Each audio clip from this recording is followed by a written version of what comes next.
ধর্ষণ খুনে ফাঁসির দাবি সিবিআইয়ের কাছে দোষীর ফাঁসির দাবিতে ডেডলাইন। মৌলালি থেকে ডরিনা ক্রসিং মিছিল তৃণমূল নেত্রীর, ছিলেন তৃণমূল সাংসদ, বিধায়ক, অন্য মহিলারাও।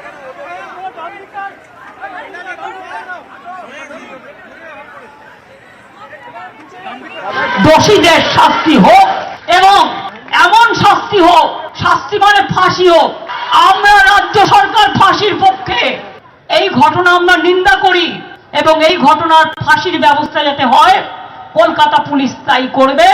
রাজ্য সরকার কলকাতা পুলিশকে সর্বরকম সাহায্য করবে।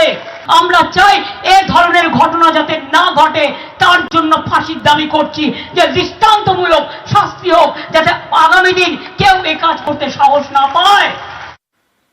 হাসপাতালে হামলায় চক্রান্তের অভিযোগ, বাম বিজেপি কংগ্রেসকে কড়া আক্রমণ মমতা বন্দ্যোপাধ্যায়।